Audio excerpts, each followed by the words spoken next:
हरे कृष्णा। आज हम लोग श्रीमद् भगवत गीता के चैप्टर 3 की ग्लोरीज पढ़ेंगे। हमने लास्ट एकादशीज में चैप्टर 1 की ग्लोरीज पढ़ी, चैप्टर 2 की ग्लोरीज पढ़ी, जिसमें स्वयं भगवान शिव माता पार्वती को वो कथा सुना रहे हैं, वो ग्लोरी सुना रहे हैं जो स्वयं भगवान विष्णु ने लक्ष्मी जी को सुनाई थी। कि गीता पढ़ना कितना इंपॉर्टेंट है और गीता का एक आधा श्लोक पढ़ने से भी क्या प्राप्ति होती है। तो हमने 2 चैप्टर की ग्लोरीज पढ़ ली थी। आज भगवान की कृपा से हम 3rd चैप्टर स्टार्ट कर रहे हैं। भगवान विष्णु ने कहा, मेरी प्रिय लक्ष्मी, जन स्थान शहर में जड़ नामक एक ब्राह्मण था जो कौशिक के वंश में पैदा हुआ था। उस ब्राह्मण ने ब्राह्मण उचित सभी धार्मिक कृत्यों को त्याग दिया और कई अधार्मिक कर्मों में प्रवृत्त हो गया।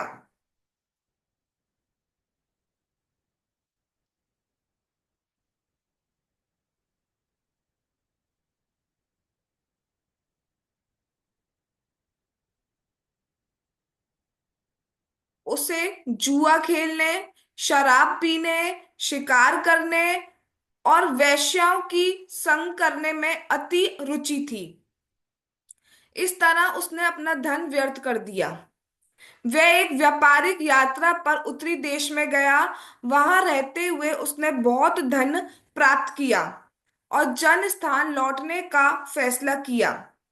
काफी दूर जाने के बाद उसने स्वयं को एक सुनसान स्थान पर पाया। तो बात समझ रहे हैं आप क्या हो रही है कि जो ब्राह्मण थे उन्होंने अपने जो धार्मिक कृत्य होते हैं जो करने चाहिए वो सब त्याग दिए और बहुत पापमय कार्यों में लग गए, जैसे जुआ खेलना, शराब पीना, वैश्याओं का संग करना आदि। तो फिर क्या हुआ, वो एक दूर दूर जगह जाते हैं कि मेरे को कुछ पैसे की चाहिए, तो पैसे कमाने के लिए वो कहीं बाहर जाते हैं, व्यापारिक यात्रा पे उत्तरी देशों में गए। और बहुत जब धन प्राप्त हो गया, वहां कमा लिया उन्होंने, तो वापस से अपना जो घर था जन स्थान नामक जगह पर, वहां पर वो वापस आ रहे होते हैं। तो जब रास्ते में आ रहे होते हैं तो देखते हैं कि वो एक बहुत सुनसान जगह पर पहुंच गए। एक दिन जैसे ही सूरज डूब गया और हर जगह अंधेरा छा गया, तो उसने एक पेड़ के नीचे रात के लिए विश्राम करने का निश्चय किया। विश्राम करते हुए कुछ लुटेरों ने आकर उसे पीट पीट कर मार डाला और उसका धन लूट लिया। क्योंकि जड़ ने सभी धार्मिक कृत्यों को छोड़ दिया था और एक पापमय जीवन व्यतीत किया था, इसलिए मृत्यु के बाद उसे एक भूत का रूप प्राप्त हुआ।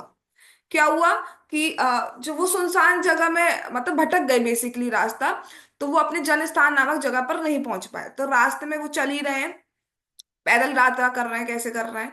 तो एक बार बहुत अंधेरा छा गया, तो उन्होंने सोचा इस पेड़ के नीचे आज रात स्पेंड कर लेता हूँ, नेक्स्ट मॉर्निंग निकल आऊंगा। लेकिन जब वो रात में पेड़ के नीचे विश्राम कर रहे थे, तभी वहां पे कुछ लुटेरे आते हैं, उनको पीटते हैं, उनका धन चुरा के ले जाते हैं।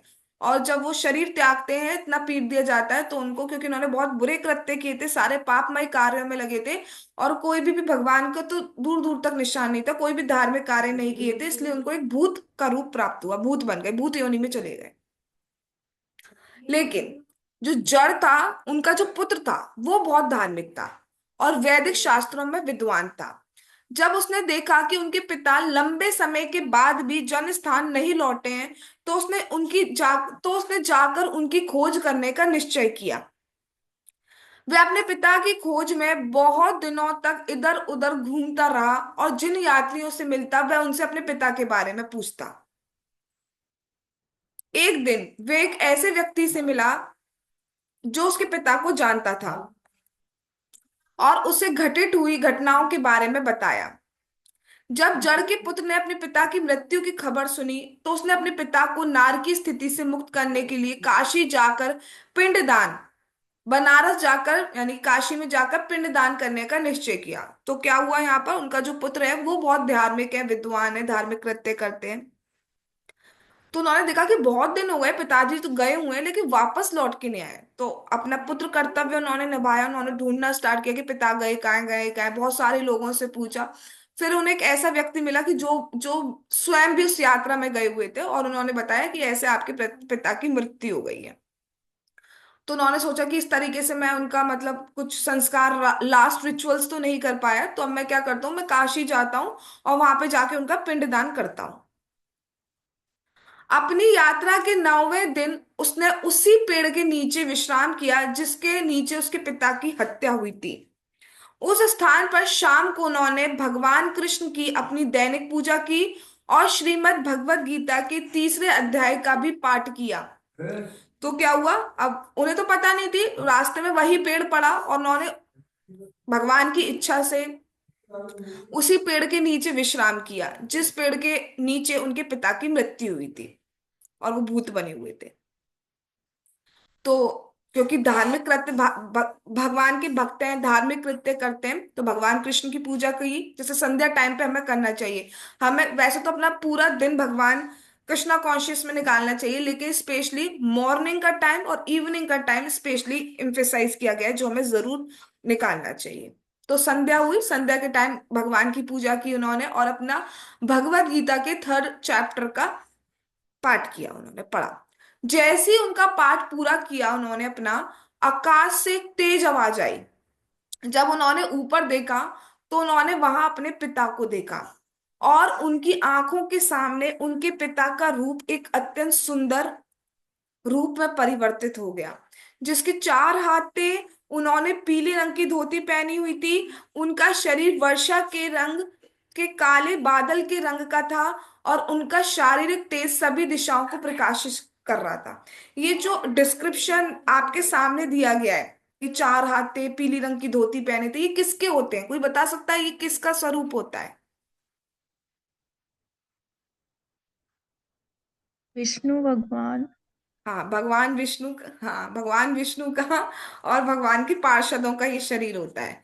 ठीक है। तो आप सोच रहे हो कि कहाँ वो एक भूत योनि में थे उनके पिता, बट उनके पुत्र ने उस पेड़ के नीचे सिर्फ श्रीमद् भगवत गीता की तीसरे अध्याय का पाठ किया और उससे क्या हुआ, उनके पिता को सिर्फ मुक्ति ही नहीं मिली कि भूत योनि से मुक्ति मिली हो, उन्हें भगवान के पार्षद का शरीर प्राप्त हो गया। अब आप सोच सकते हैं, उस समय उनके पिता ने उन्हें आशीर्वाद दिया। पुत्र ने पिता से पूछा कि इन अद्भुत घटनाओं का अर्थ क्या है, ये क्या हो रहा है, कहाँ से आपके 4 हाथ आ गए, कैसे हो रहा है?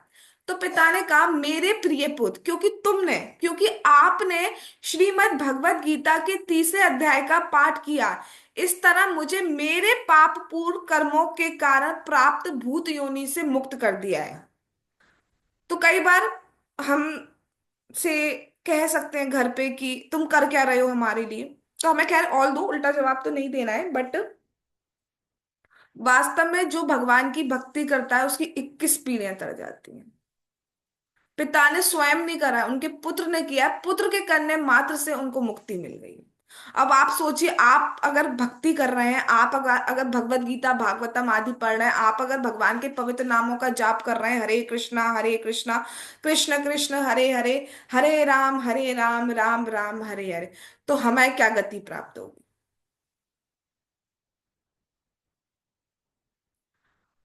अब तुम अपने घर लौट जाओ, क्योंकि जिस प्रयोजन के लिए, मतलब जिस इंटेंशन से या जिस एम से, जिस के कारण तुम काशी आ रहे थे, मतलब मेरा पिंड दान करने, वो काम तो पूरा ही हो गया, मुझे तो मुक्ति मिल ही गई। तो वो तुम्हारा सिर्फ कुछ नहीं करना पड़ा, सिर्फ भगवत गीता के तीसरे अध्याय का पाठ करने से ही वो प्राप्त हो गया। जब बेटे ने पिता से पूछा क्या उसके लिए और कोई आज्ञा है, मतलब पुत्र पूछ रहे हैं क्या मैं और कुछ कर सकता हूँ आपके लिए, और कुछ आज्ञा आपको देनी हो, तो पिता कहते हैं, सुनिए, मेरे भाई ने भी बहुत पापी जीवन जिया है और वह नरक के कई अंधेरों क्षेत्रों में कहीं ना कहीं पीड़ित है। तो यदि आप उसे और हमारे अन्य पूर्वजों को, जो भौतिक ब्रह्मांड में विभिन्न प्रजातियों में यहाँ वहां पीड़ित है, मुक्त करना चाहते हैं, तो कृपया श्रीमद् भगवत गीता के तीसरे अध्याय का पाठ करें और उस पाठ से वे सभी भगवान विष्णु के समान चतुर्भुज रूप प्राप्त करेंगे और बैकुंठ जाएंगे। तो क्या कह रहे हैं कि नहीं, अब सिर्फ इतना नहीं, एक आज्ञा ये है कि हमारे कुल में मेरा जो भाई है वो भी नरक में पड़ा हुआ है, क्योंकि उसने भी बहुत बुरे कर्म किए थे, पूर्ण कर्म किए थे, तो वो भी नरक में पड़ा हुआ है। और हमारे पूर्वज जितने भी हैं, कोई किसी योनि में होगा, कोई जानवर की योनि में हो सकता है, कोई मनुष्य की योनि में हो सकता है, किसी भी योनि में हो, दुख तो है ही। तो आप क्या करो, आप जो कर रहे हो ना वही करो। आप भगवत गीता के तीसरे अध्याय का पाठ करते रहो। उसका पाठ करने मात्र से हमारे जितने भी पूर्वज हैं, जो भी नरक की स्थिति में है, नार की स्थिति में, जो भी डिफरेंट डिफरेंट योनिज में है, वो सब मुक्त हो जाएंगे। और भगवान का पार्षद स्वरूप, भगवान का जो सारूप पे मुक्ति है, सारूप पे भगवान विष्णु, भगवान कृष्ण इतने ज्यादा दयालु हैं। अगर कोई जगत में सुंदर है तो वो ये नहीं चाहेगा कि उसके जैसा सुंदर कोई और हो, वो खुद ही अकेला सुंदर रहना चाहता है, राइट।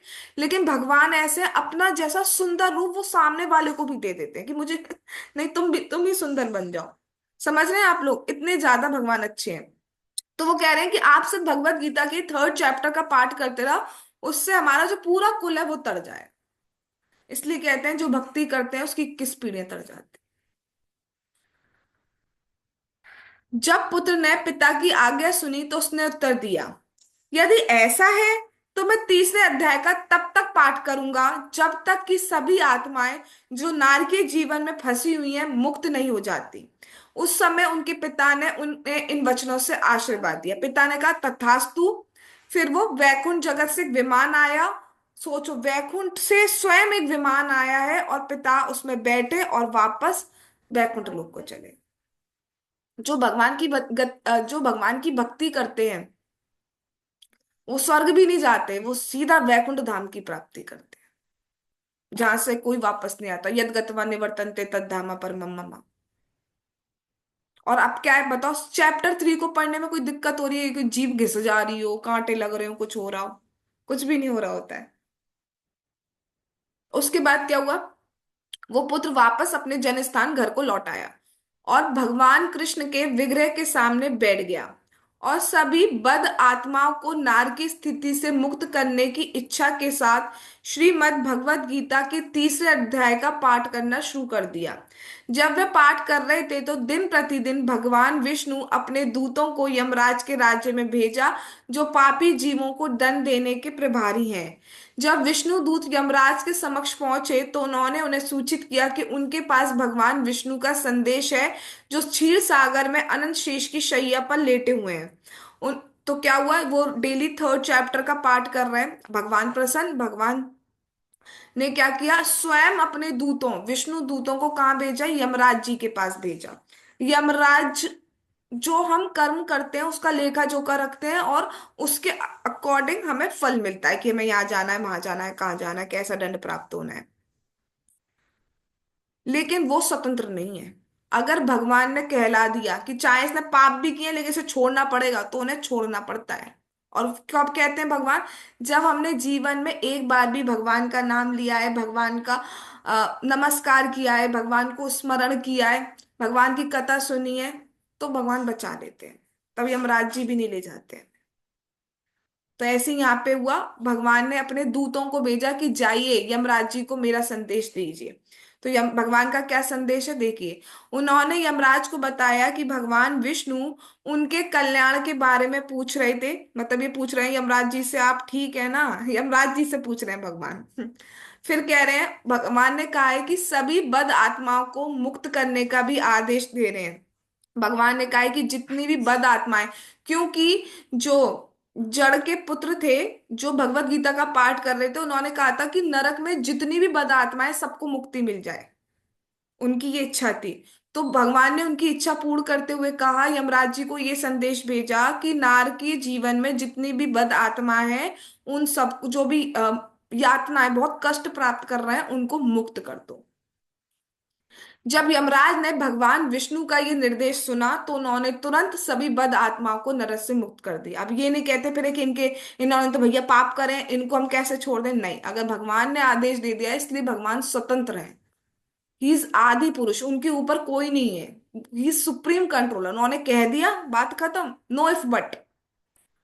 तो जैसे ही यमराज जी को ये आदेश प्राप्त हुआ, उन्होंने सारी बदात्माओं को नरक से मुक्त कर दिया और फिर व्यक्तिगत रूप से उन विष्णु दूतों के साथ क्षीर सागर अर्थात श्वेत द्वीप में भगवान विष्णु के दर्शन के लिए गए। स्वयं यमराज जी जो कि महाभागवत है, स्वयं भगवान विष्णु से मिलने जाते हैं।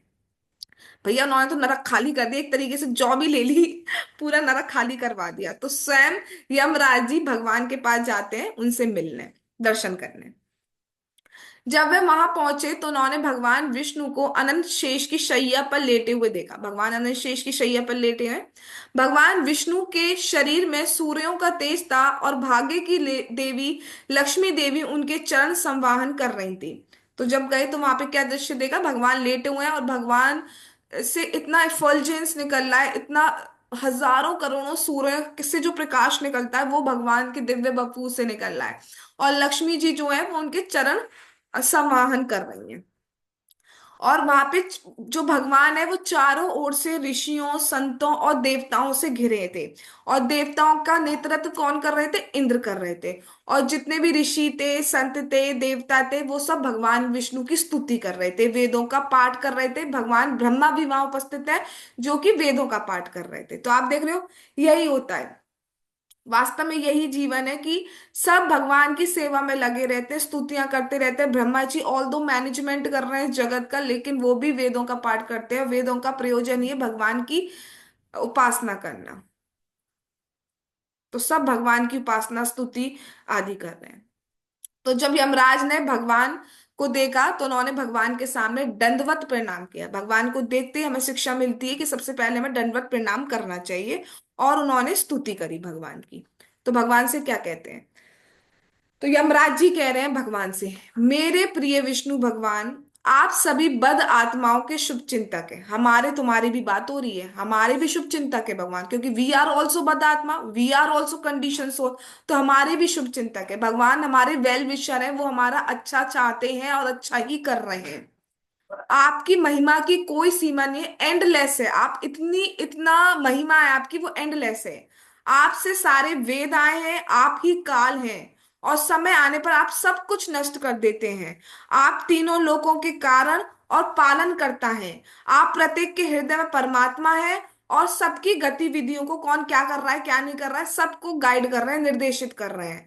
आप पूरे ब्रह्मांड के गुरु हैं और सभी भक्तों के लक्ष्य हैं। भक्तों का सिर्फ एकमात्र जो प्रयोजन है, जो वो चाहते हैं, वो सिर्फ आपको ही चाहते हैं भक्त। हे कमल नेत्र वाले, कृपया बारंबार मेरा प्रणाम स्वीकार करें। आपकी महिमा असीमित है। इस प्रकार यमराज ने हाथ जोड़कर भगवान विष्णु को प्रणाम किया। और फिर आगे और कहा, अब क्या कहते हैं, अब कहते हैं, अभी तो स्तुति कर ली, अब जो बात कहनी थी वो कहते हैं। तो अब कहते हैं, हे प्रभु, आपका जैसे संदेश आया, आपके निर्देश अनुसार मैंने सभी बद आत्माओं को नरक से मुक्त कर दिया है। तो कृपया मुझे आज्ञा दें कि अब मुझसे अब कौन सा कार्य कराना चाहते हैं। भाई वो तो खाली हो गया है नरक, अब नरक खाली हो गया तो मेरी तो जॉब छिनने वाली है प्रभु।